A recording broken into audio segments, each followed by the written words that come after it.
So Corrado Sinigaglia is professor of philosophy of science at the all'Università degli Studi di Milano. He works with, actually I'm going to say this in Italian because you know him already. Si occupa dei processi alla base delle forme più elementari della cognizione sociale, comprensione dell'azione, azione coordinata e azione collettiva. Con Giacomo Rizzolatti è autore di So quel che fai del 2006 e Specchi nel cervello, come comprendiamo gli altri dall'interno, che invece è del 2019 per Raffaello Cortina e direi di nuovo si lega già fortemente al film che abbiamo appena visto. Corrado, I just want to say this, Corrado also will present in English, but we're kind of playing with both languages today. So also later with questions, you're absolutely, you feel or encouraged to be bilingual in it. Grazie Corrado per essere con noi. So thank you for the invitation. Thank you, Warren. I'm really glad to be here. Just a bit embarrassing give a talk after such a powerful movie. But I have to do. So the topic of my talk is strictly related to the way in which we are able to interact with each other and also to understand each other. And I will use this term understanding, this notion of understanding in a very, very basic way. So the idea I try to share with you, the notion I try to share with you is the notion that we are able, sometime or many times, we are able to understand each other from within. So we have a kind of understanding that is much more elemental on the one side and much more deep on the other side than the typical way of understanding.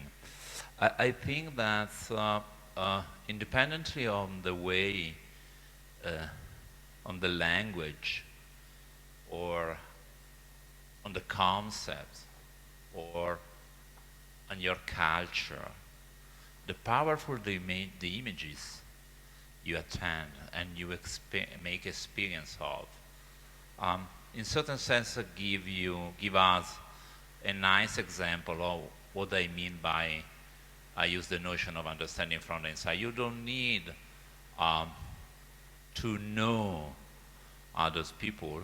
You don't need to have a kind of conceptual knowledge in order to instantiate this kind of understanding. Okay, I will try to present this perspective by taking advantage of some data coming from cognitive neuroscience. Of course, this is not a cognoscience or neuroscience audience. This is not a cognoscience neuroscience conference. So I give you just some very, very data. I will use some short videos. But if you are interested in more details, I'm here. And but I really don't like to spend too much time on the technicalities, on the details, just to give an idea. Okay, let me start. I will talk about in two domains, three domains. One is the domain of action, and the other is the emotion, and then I try to introduce, if I have time, a third domain that is in between action and emotion.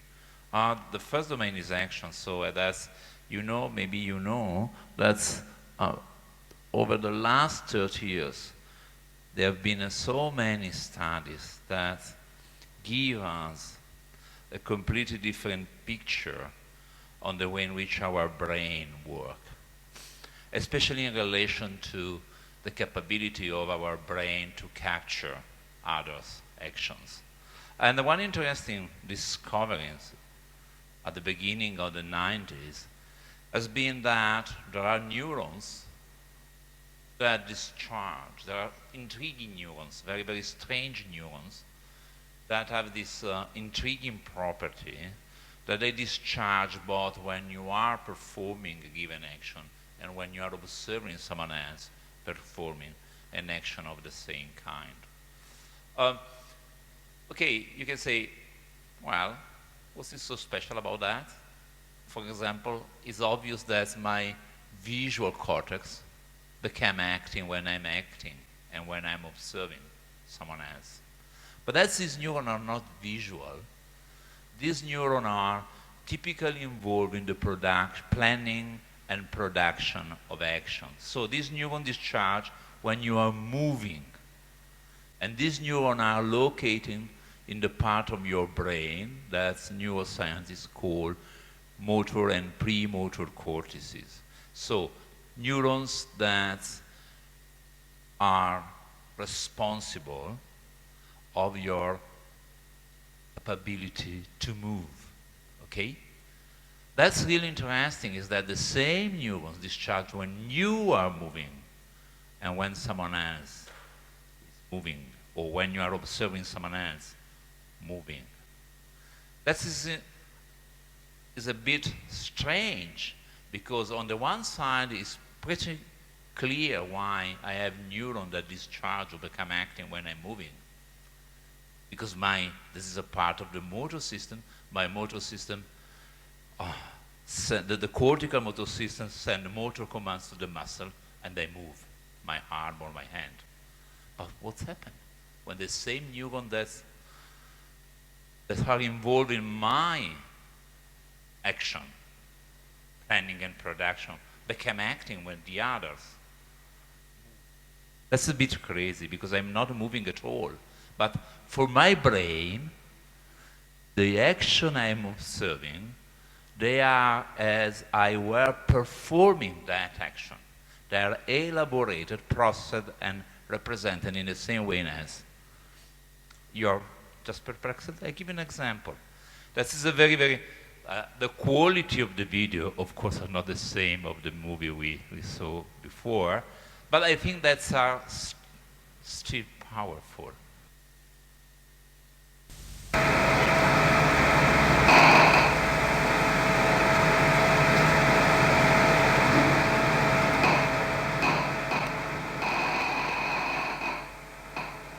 Okay, this is just to give some comments. When you hear something like that's a neuron, that's a neural discharge. And now you will see there will be two different conditions. In the first condition, the monkey was completely free to grasp some food or receive food from an experimenter. Why there is this condition? Because in this way, people is able to test what these neurons are for, what kind of representation these neurons, what kind of information these neurons process. And you will see these neurons are much more involved in grasping action. The second part of the video is just a surprise, and then you. Fanno un altro così.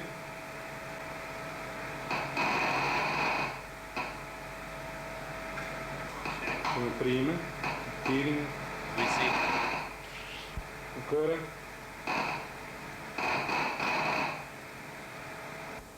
Okay, now same neuron, but the monkey is still. Look, same neuron. You can see the monkey is completely still. It doesn't make any movement. Okay, now just to demonstrate that it's the same neuron, because they are recording on the same part of the brain and the same neurons is discharged in both conditions. Look now. Wow. Prova con uno degli stimoli che lei conosce. Okay. Just at the end of the video, pay attention the fact that this is Luciano Fogazzi, one of the guy that discovered these neurons many years ago. that's a really interesting point. There was the monkey was performing this action, and then the experimenter was performing the same action in front of the same kind of action in front of the monkey. And then at a certain time, the experimenter changed the kind of action, was not just grasping with the hand, but grasping with the mouth. And you have the same discharge. It was with an apple or other something. But when the experimenter makes this move, without open the mouth, just moving toward the mouth but not, there was no discharge, even if the monkey was moving the arm. That's really interesting. Of course, that is anecdotal. Okay, there are many recordings. But one of the interesting points was that that was a discovery that has been made before the mirror neuron story. But it's really interesting the fact that in the monkey, but also in human beings, there are a lot of neurons in the premotor cortex. They are selectively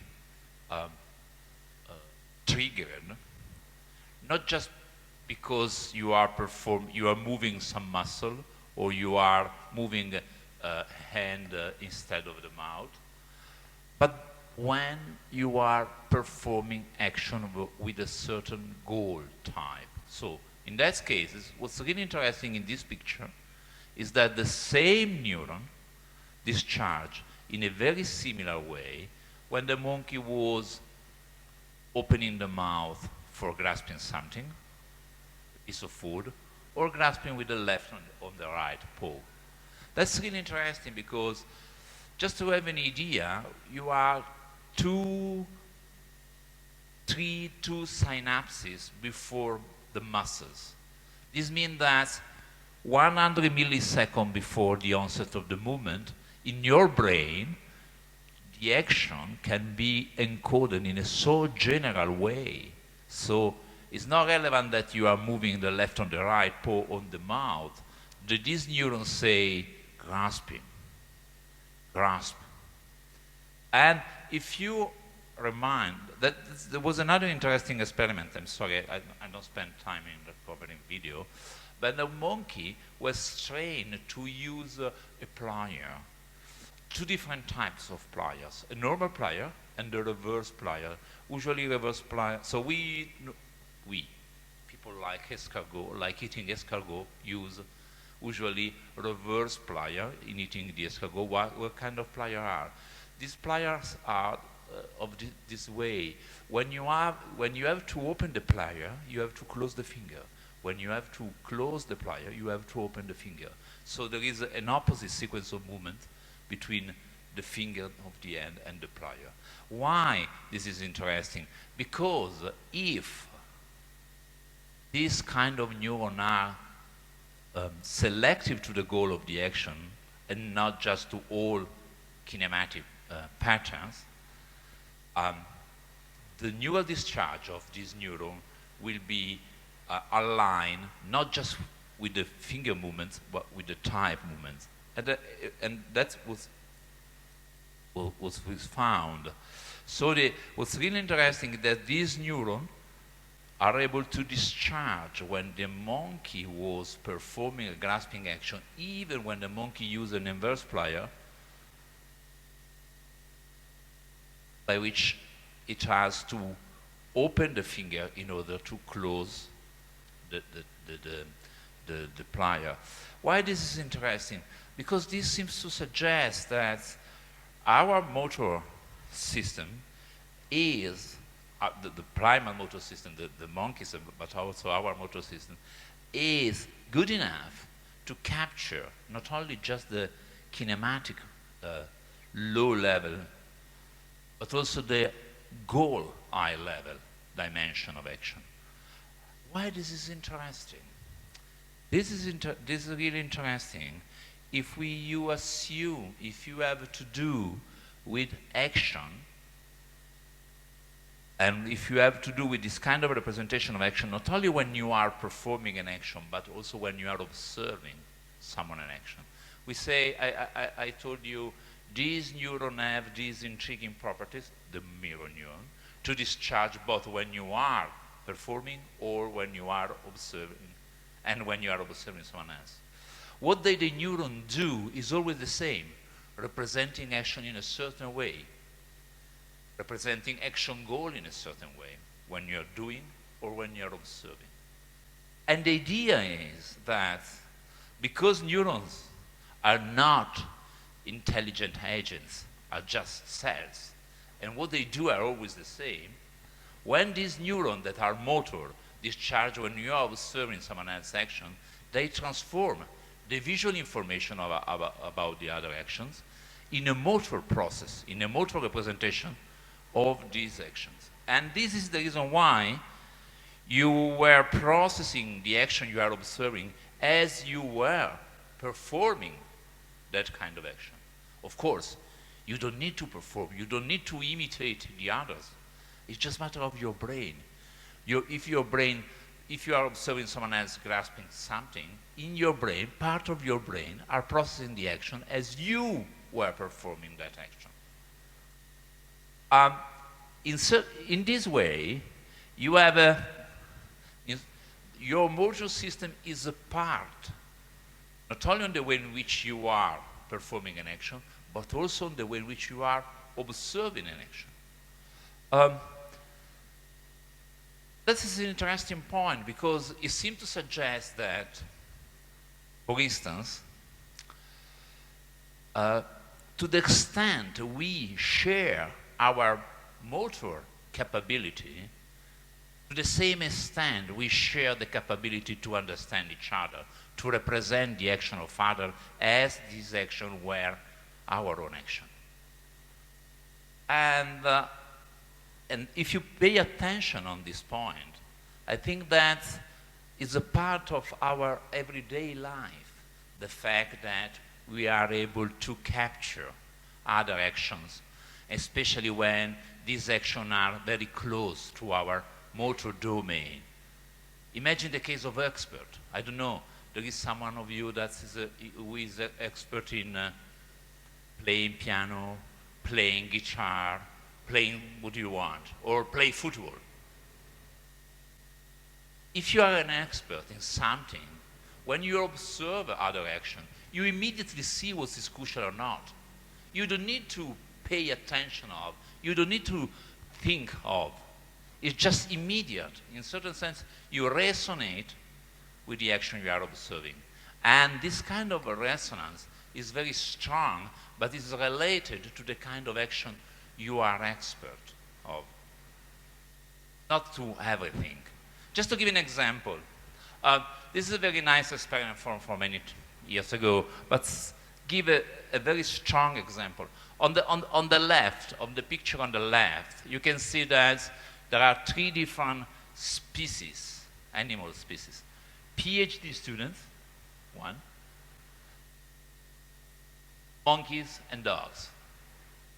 And you have the same species on the right. What is different in the 2 pictures? The kind of action they perform. On the left, you can see there are biting action. So there is a PhD student bite a piece of apple or ananas, I don't know, the monkeys and the dog.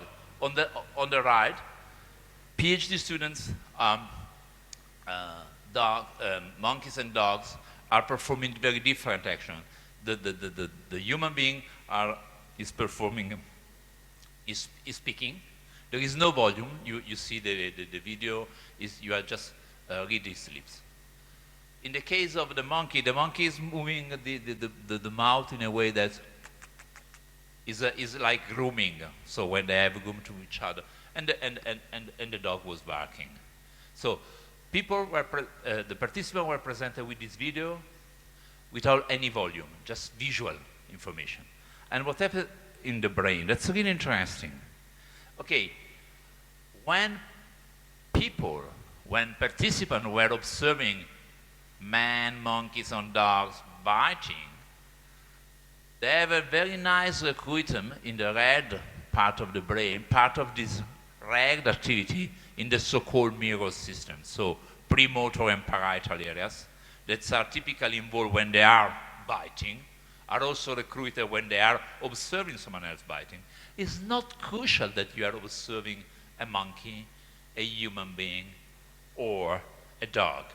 From the visual point of view, the actions are obviously very, very different, but motorically are very, very similar, and your motor system resonates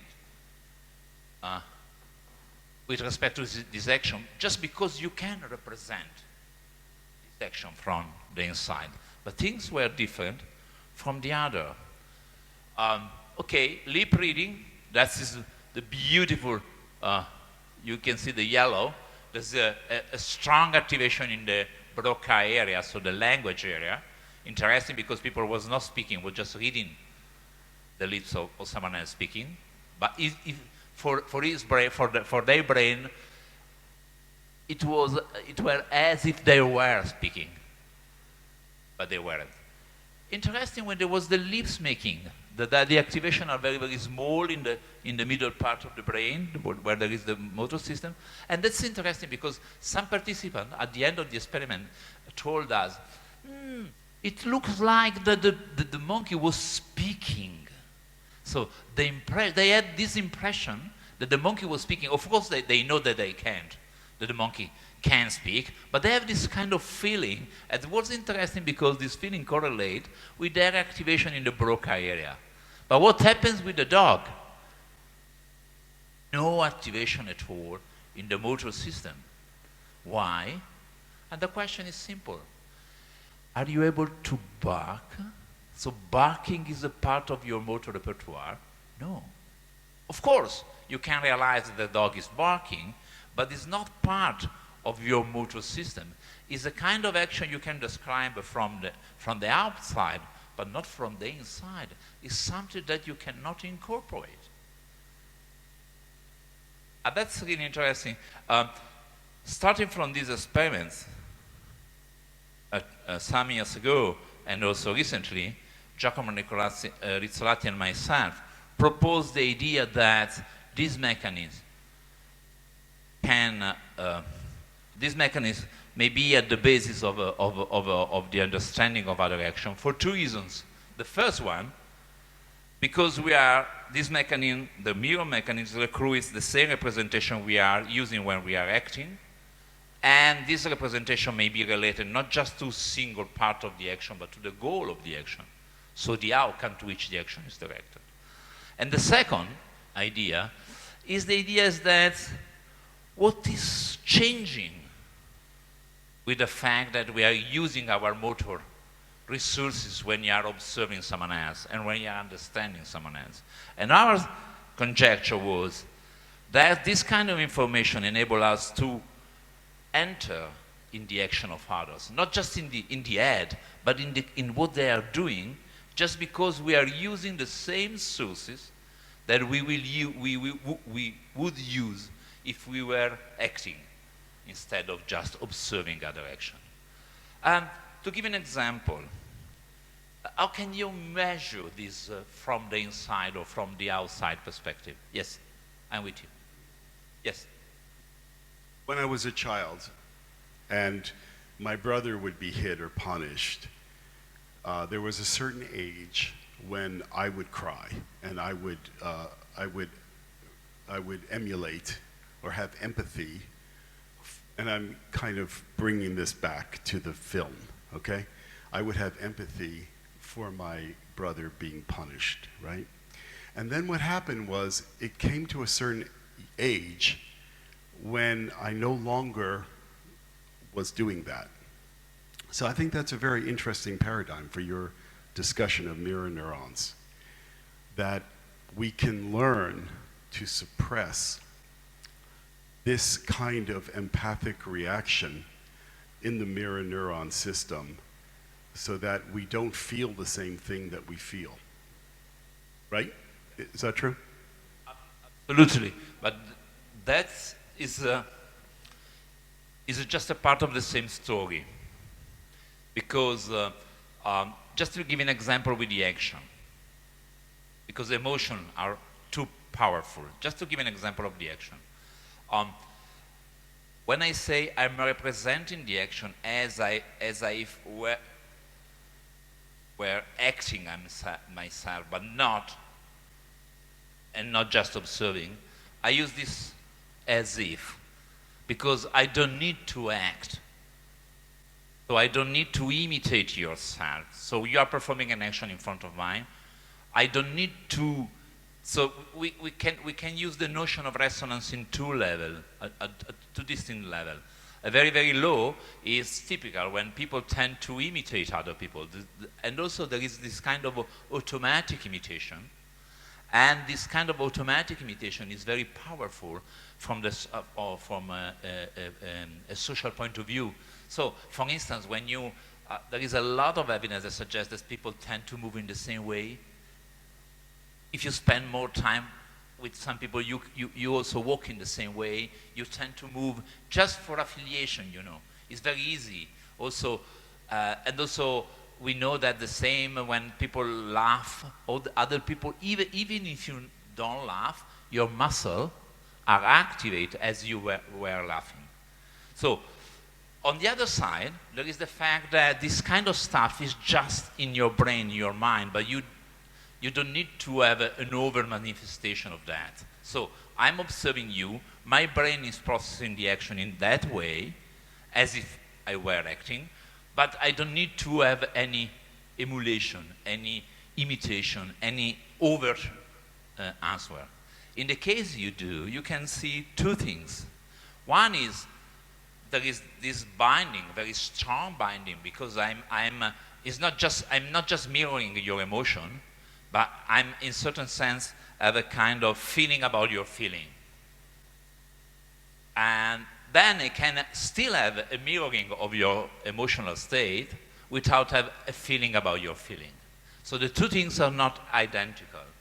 In one case, there is a kind of very, very basic answers that have this kind of immediate engagement with the other states. In the other case, you still have a mirroring response, but this does not imply. So just to give an example, mirroring, as even in the case of emotion, does not imply that you are sympathetic with the other. Not all empathic, sympathetic with the other. We can also have a mirror response in people people like sadistic people or other people. So the mirror is the capability to map the other emotion, and then the fact that you are sympathetic, empathic, or the following stuff. We're hearing really that this continuum between the extracranial brain, the intracranial brain, and the situated body is something that is a continuum. It's like gender. It's a fluidity. It's like gender fluidity. It's a kind of fluidity between these different extracranial brain, intracranial brain, and situated body. And what you're saying here is very political, because what my question was asking was at a certain point, I learned, whether it was because it was moving from the back part of the brain, the sensory brain, to the motor brain, all of that kind of stuff, whether I learned it, I got, you know what I mean? In other words, less neurons were necessary to, after I had learned it, to the non-conscious brain? Or is there a political process by which the parents, acting as political agents for the child, teach the child certain kinds of empathy and the activation of those mirror neurons? So the mirror neurons aren't this kind of entity working by themselves. They're connected to the social brain through political systems. And that's where I think your work is important. Yeah, of course. Sorry. Wow. Sorry about that. Very, no, but that's a huge question. Just to give you a tentative answer, and then I may maybe give you some other, also for sharing for other people. A tentative answer was, try for a while not to consider these neurons as an abstract entity, but just a part of our body and the way in which we are interacting to each other and with the environment. And of course, even so, there is a methodological issue. When we study this neuron, we need to separate action observation, emotion or observation, and we need to create a kind of a very, very abstract or context situation that's the context of this, on the embedding of the environment in certain sense is not natural, but just because we need to control all the different variables on the experiment. But that is the methodological point. That does not mean that these neurons work just in this case. So what you say is really, really interesting. And put the fingers on a question that can also formulate in other way. It's just a matter of this mechanism just completely innate, or is a matter of culture, or is a matter of the way in which you are interacting. And my answer is both. On the one side, it's very hard to resist the temptation to assume that the mechanism itself is a product of evolution and in certain sense hardwired. The mechanism means the fact that the visual areas or the sensory areas are strongly connected bilaterally with these motor or visual motor areas. So the idea is why the information concerning facial expression arrive just in 100 milliseconds or less, 50 milliseconds to the insula or to the amygdala, so they are emotional centers. And the idea that the brain is constructed in this way and you have this kind of transformation is hardwired. But hardwired means not that at the beginning of your life you have everything. Hardwired means that there is a general structure that's very, very plastic, highly plastic, and then experience, the way in which you make experience of your surrounding, experience also the learning, the teaching, everything impact on the way in which you are constructing and this connection. This means that the mirror properties is possible and is possibly an innate property, but the way in which work I'll depend on the experience. But simply for this very, very basic point. If these neurons are so just to give you an example, we say visual neurons are neurons that discharge when you are seeing something, or auditory, hearing, or so on. The mirror properties is not the same properties as visual motor on the other. The mirror properties is the properties of neuron having a specific property. So motor neurons may have the mirror properties.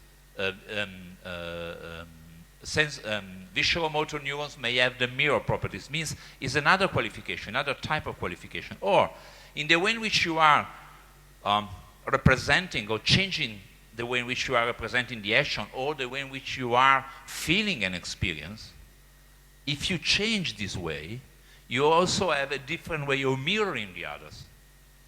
As you can see, I give you just a very, very simple example. Then I back on this point. I give you just a very simple example to explain this point. Okay. Try to make this experiment with me, very, very simple. If I say on the left, on the top left, okay, what is doing the hand? What kind of action is this action is? So difficult? On the left, Yeah. picking up a glass. Yeah, okay, very simple.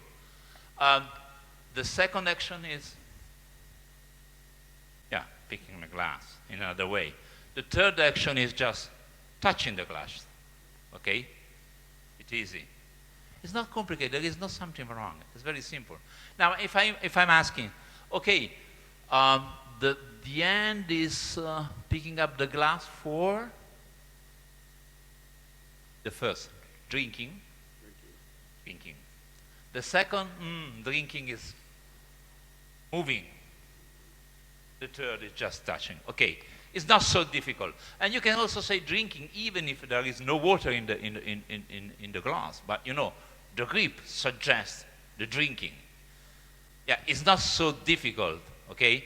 Even if you are not asked, you usually, if you see myself doing this, you are, okay, is picking up the glass for drinking, okay?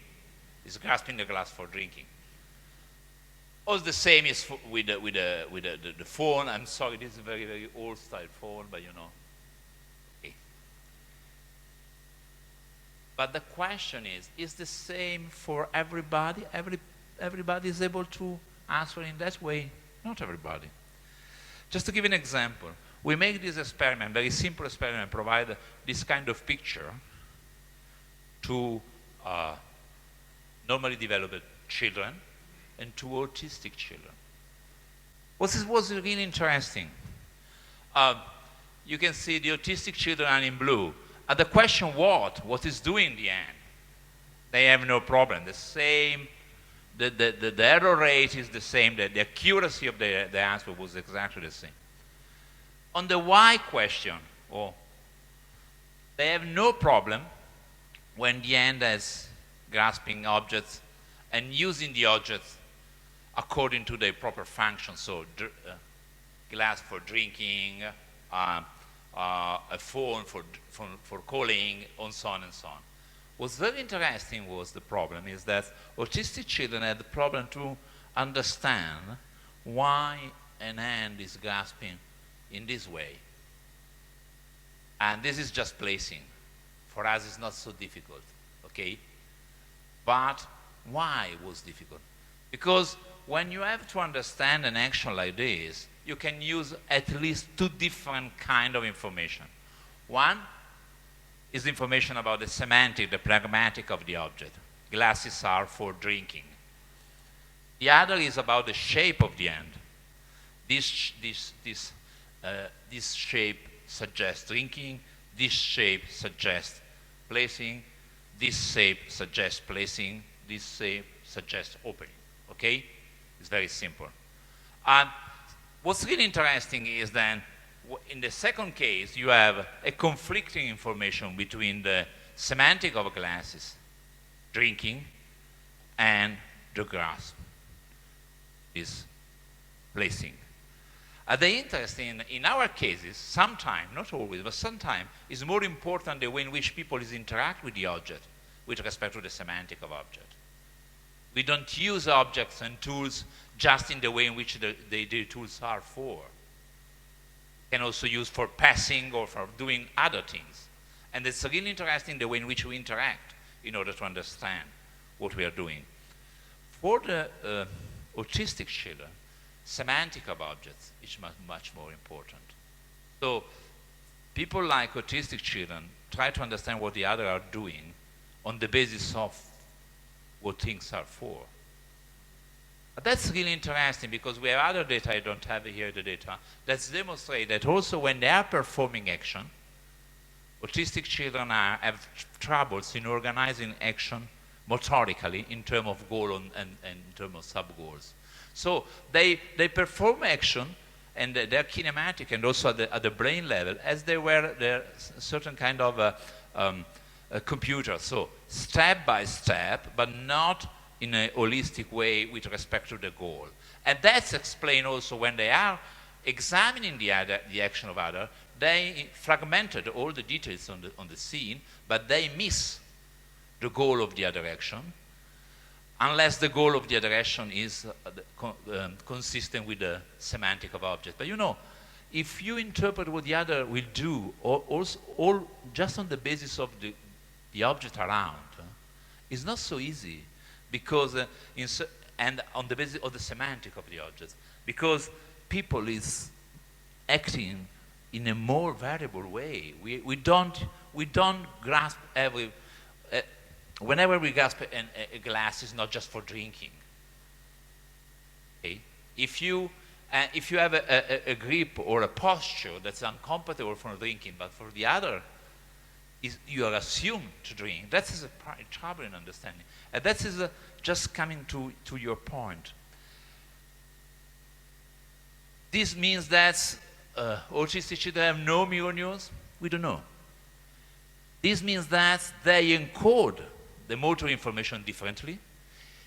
Maybe if you train there to act properly, it's possible also to assume that they are able also to mirror the others.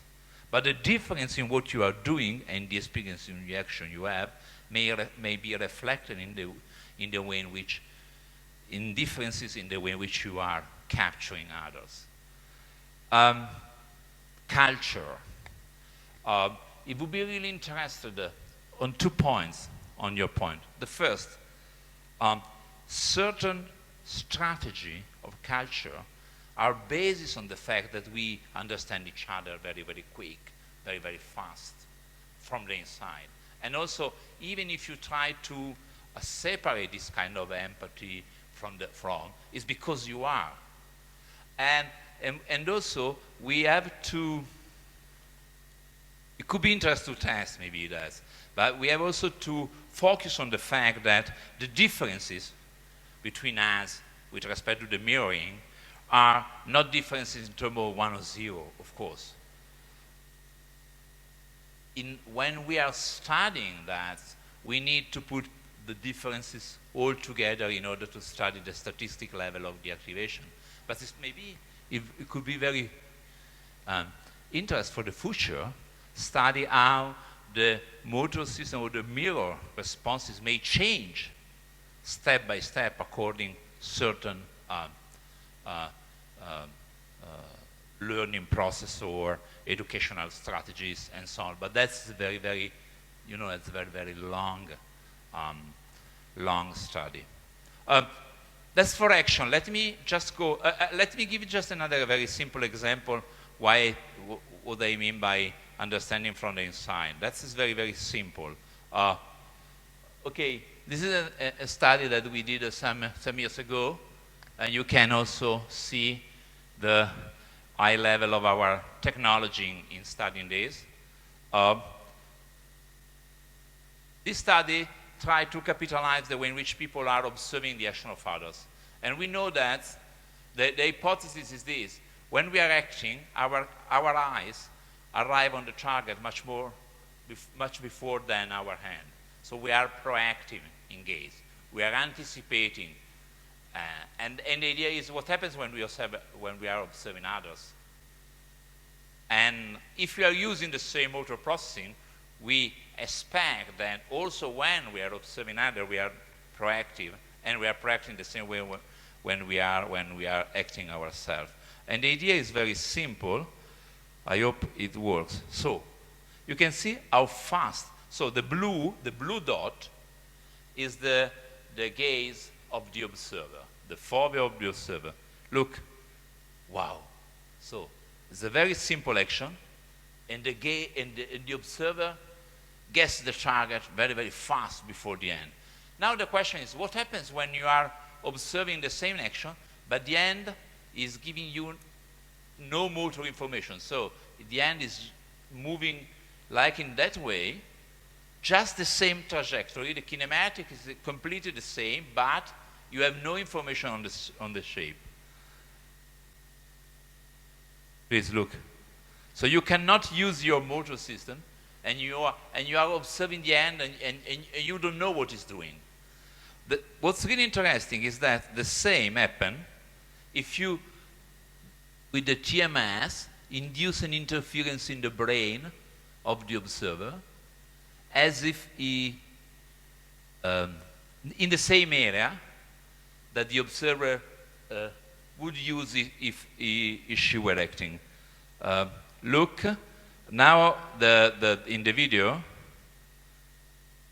so I present, so you can see now 2 points, blue and red, and that is before and after the interference. And look, we are not interfering with the eyes area. We are not interfering with the visual information. We are interfering just with the motor information processing in the brain concerning the action, the end action. And look, up, okay?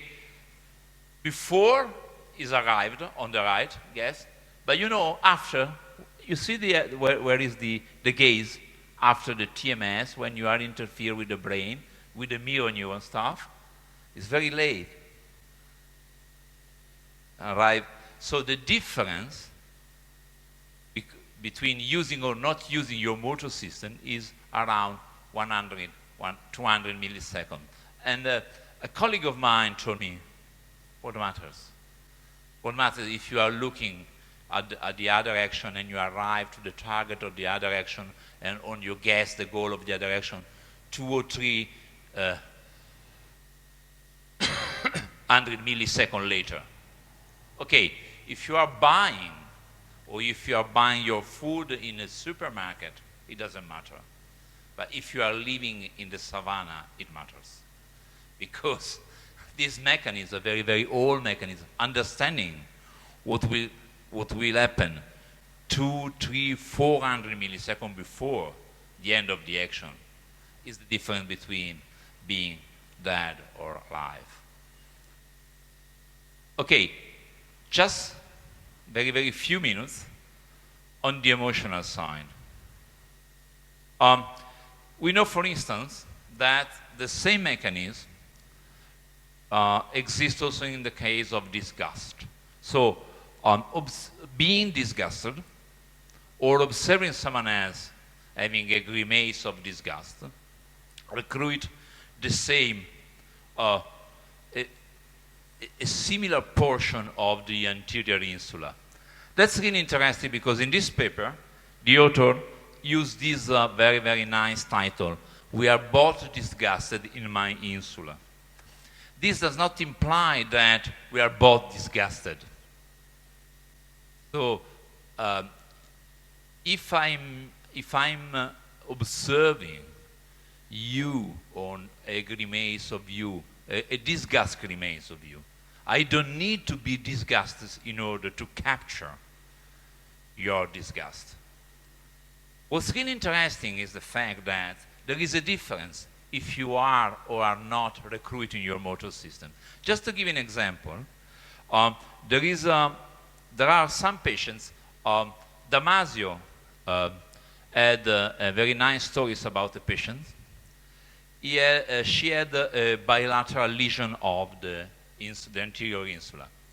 This patient was completely able to describe or to use the semantic of disgust. So if you say, in this context, you will feel disgust? Yes, of course. In this context, your, I don't know, friend will feel disgust? Yes, of course. She has no problem in understanding when usually people feel disgust. But, interestingly, she never actually feel disgust. So if the experimenter gave food, the tremendous food to eat, she say, delicious. Or she had never this kind of a visceral motor disgust typical. But what's really interesting is she was very bad in recognizing other disgust. So if you presented disgusted grimace, happy grimace on the other, she had no problem in recognizing the other kind of emotional expression, but she had a lot of problem in recognizing that the people was disgusted. So that's really interesting. No problem with using concept, but problem in interacting with others in a way that required to immediately recognize what the other are feeling. And the same story is true also for fear. That there's another part of the brain. I'm not interested for the amygdala, but even in this case, we know there is a kind of mechanism that transforms the visual information in the visual motor information as we were feeling. But we don't need to feel exactly the same feel of the other or to feel the feeling of the other. We have just this kind of internal resonance. And this internal resonance allows us to go beyond the conceptual knowledge about fear or about disgust and to grasp what the other are feeling when we are observing. Thank you for your attention, especially because the weather was very hot.